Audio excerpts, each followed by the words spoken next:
What is up, big timers? So, as promised, we're out on the boat, on the Skeeter, doing our boat tour episode. I'm so excited right now. I've already been on it like 2 or 3 times. Really only legitimately fished on it once. One time was just tubing, and the other was with my grandpa, and we were just kind of driving around, and we tubed a little bit. We fished just a tiny bit at the end, but so this is the boat tour. I think it makes sense to just start with the name of this boat. It is a Skeeter ZX185C. It's a 1998 Skeeter, and yeah, it's not new, but that is perfect for me because I don't want a shiny new boat to go wreck on some lakes. So I think we're just gonna go ahead and get started with this tour. We're spot locked right there,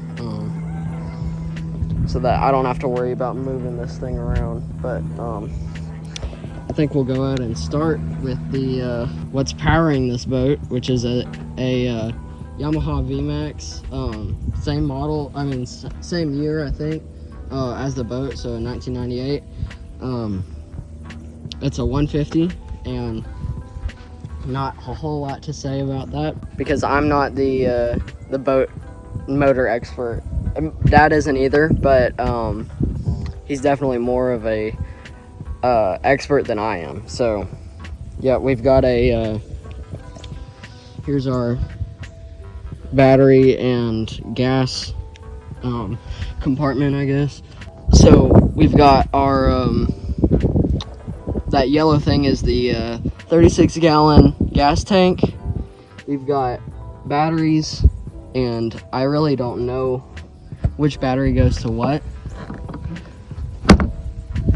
but we've obviously got two. It's a 24-volt trolling motor, so we've got 2 12-volt batteries powering it, and the rest of the batteries go to accessory and cranking. So there's our oil and gas ports right there, and then we've got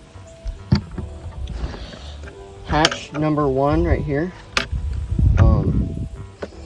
Right now I've just got some waters and the graph covers on there, but nice little day box that we've got that we'll probably use for storage for my tournament partner. Then on the other side, same thing. We've got a towel in there right now and a plastic bag. That doesn't really matter, but yeah, so nice little day boxes. They're gonna be really handy for tournament fishing, as far as, because I've got most of my tackle is in this in that box with the Skeeter emblem on it, the Skeeter logo on it. So he'll get to have the probably at least one of those day boxes and probably one of those rod lockers too. So now moving on to the live well, we've got 2 live wells right here. I don't really know the size of them, but it's locked. Hang on. There we go. There is some water in there right now, but it is 2 separate live wells. We've got there's no divider on them, basically, is what I'm saying. It's not one live well that you could take the divider out and have a big one, you know, because a lot of the newer boats have that. But we've just got 2 tournament live wells is what they call them, what Skeeter calls them, but there's the other one. Not much to it. Anyway, jumping up to these seats, we've got our blue leather, not really leather, probably, seats. They do have compartments with them, so that's cool. I don't really know what this one does because it just kind of does that, but yeah, we'll figure it out later. Same thing over here, except that's like a minnow bucket that we will absolutely never use. This is kind of cool. I'm storing some plastics in there right now, but just a little skinny box right there that goes right next to the the other console. So it's a dual console if you didn't already notice, but we've also got a radio and a little box right there, but we'll look at that later. And over here, we've got our ignition, kill switch, all the accessory stuff is right there. Obviously our throttle, we've got a fancy little cup holder right there. Some stuff that I really don't know what it does, but and right here we've got our gauges and our steering wheel. Most people don't know what this one is. It's called a steering wheel. And this is the mysterious dial. And if we go like this, look at that. We have some lights that just turned on over there. Amazing. So, yeah, it's a pretty cool feature as far as like being able to see at night. I think it's just a really cool feature. You don't have to have it, but it's cool. So anyway, back to over here, we've got these two things, which also don't know what they do. And moving up to our console graph, we've got a, hang on, let me go.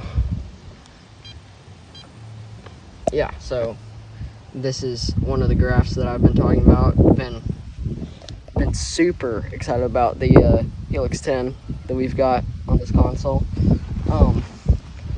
I will go through a short walkthrough, but if you want to go to your, actually I've already got presets set up. So we've got just side imaging on the first one.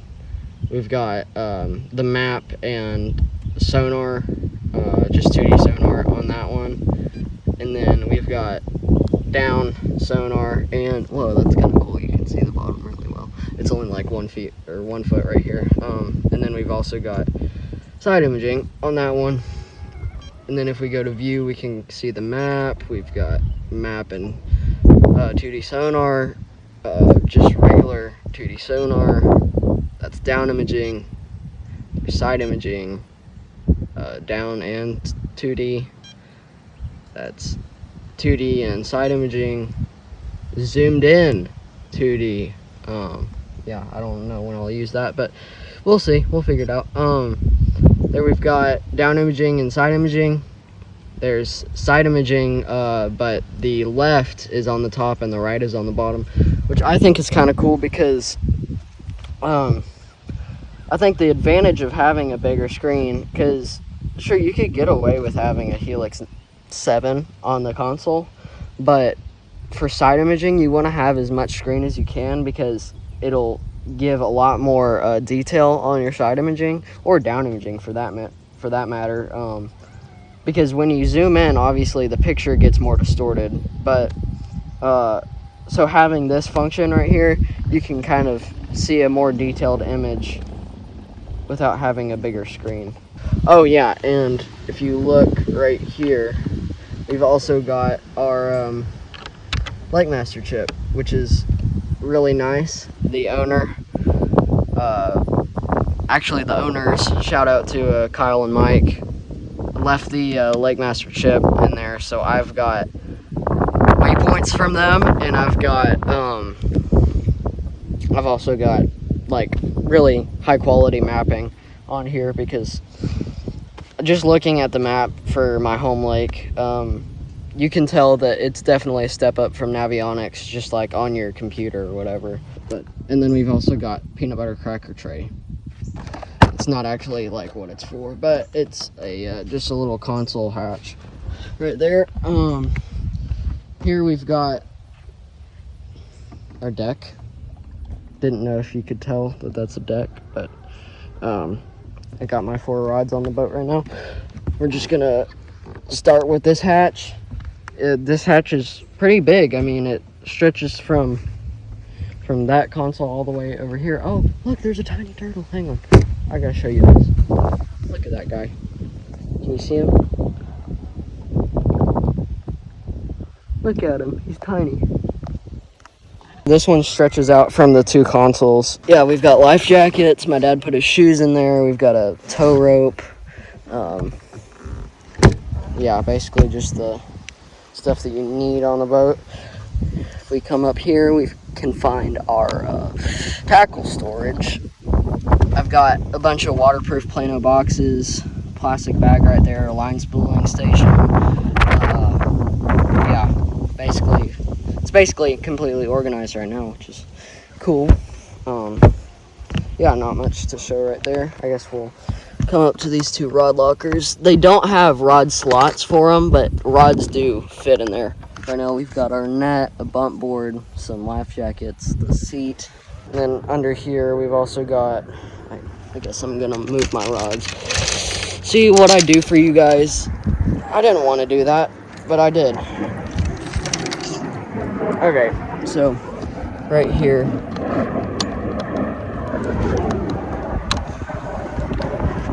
life jackets, and we've also got our nav light. It's a pretty spacious rod locker, or really just storage compartment. We've got two of those, and that's the same size for both this one and that one. So moving up to the very front of the boat, we have our Minn Kota Ulterra with auto deploy, which is kind of cool. I'll show you that later, but and then we've also got our Humminbird Helix 9, our trolling motor pedal. I think I said this in my last video that the trolling motor didn't have a pedal, but it does. I didn't know that, but yeah. So here's our iPilot remote, which is really nice because my dad can have that like on his neck, back at the console, controlling the boat if he wants to, while I'm fishing up here and I have the pedal. So it's just like we both get the option to move the boat if we want to, so that's cool. Right here is our Humminbird Helix 9. Basically the same graph as the other one. This one doesn't have a mapping card in it, so it just has a blank map, but that's okay. It still shows waypoints. There's our down imaging that you can't really see because we're so shallow right now, but there's side imaging, which is kind of cool because it takes, like, obviously the well, I guess not obviously, it takes the image, like the side imaging from the back graph and puts it up here, which is kind of cool because this graph doesn't, like on the transducer, it doesn't have side imaging, so that's really cool that it can take the information from the back graph and put it up here. So anyway, I think that's about it for our boat tour episode. That was a quick little video there for you, but I'm trying to put as much content as I can out for y'all. Grow.